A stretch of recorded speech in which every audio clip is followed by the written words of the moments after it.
for joining me. I hope you will enjoy the couple of extracts I am going to read from my book, An Odyssey in Iceland. Now, the extracts I want to read today are from a section describing what it was, some of the things that enriched my experience here that I would describe as cultural or spiritual enrichment. And of course, that stems from many sources. There is something very special about being in the nature here, but there are also the different things that I came across that became meaningful to me and embellished my own philosophy of life. I always believed that everything is continually evolving. And for me, that this included that power of creation that many refer to as God. It wasn't until I came to know a little about the Norse creation myth that I came across something that overtly depicted the evolution of the power of creation itself in a way that made sense to me. For me, everything means literally all that is. So it isn't only the human soul, the animal kingdom, the plant life, or the gods or goddesses that some people focus on which evolve and who are themselves evolving, but all forces within creation itself, the relationship between us, nature, and creation. I should say my own views differ from Norse mythology, in that I feel there is an ultimate creative force, which is itself evolving. As I see it, this does not take away scope for other aspects to also exist, which may be called gods, goddesses, nature spirits, saints, or something else.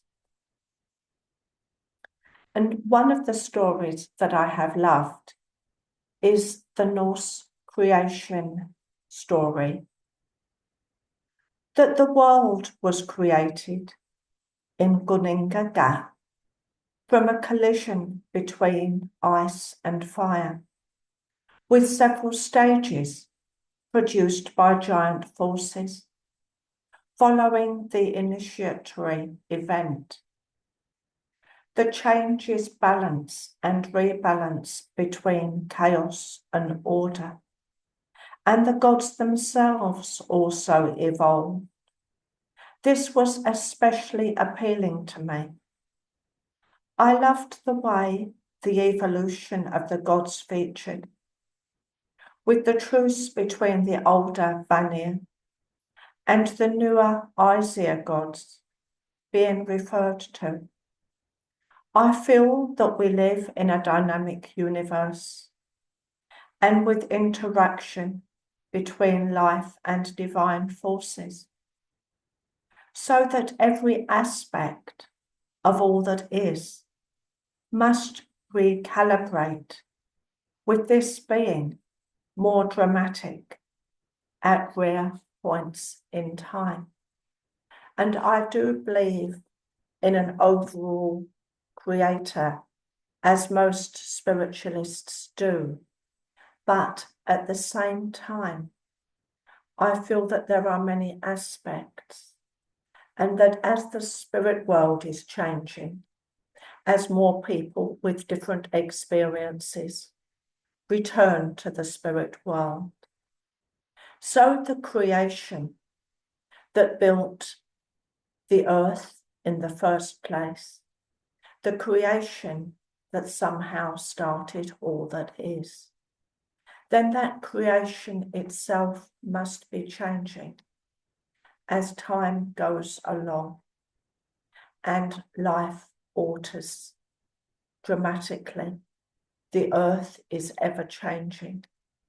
The solar systems are changing constantly as everything moves in its own orbit through space.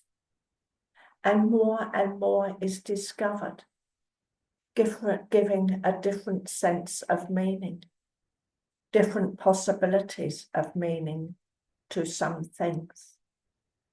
And I feel that my time in Iceland has helped me to consider these matters in a deeper and a wider way, a way that wouldn't really have been possible without me actually being here.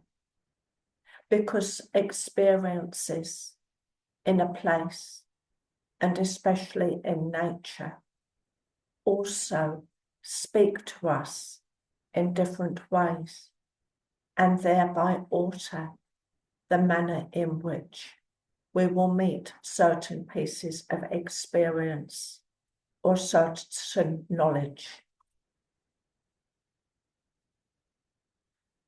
If you are interested in reading an Odyssey in Iceland, it is available from Amazon in both paperback and Kindle formats under the author name K, K-A-Y, initial T, Cook, Cook without an E. I hope you enjoyed this little reading. Thank you for joining me.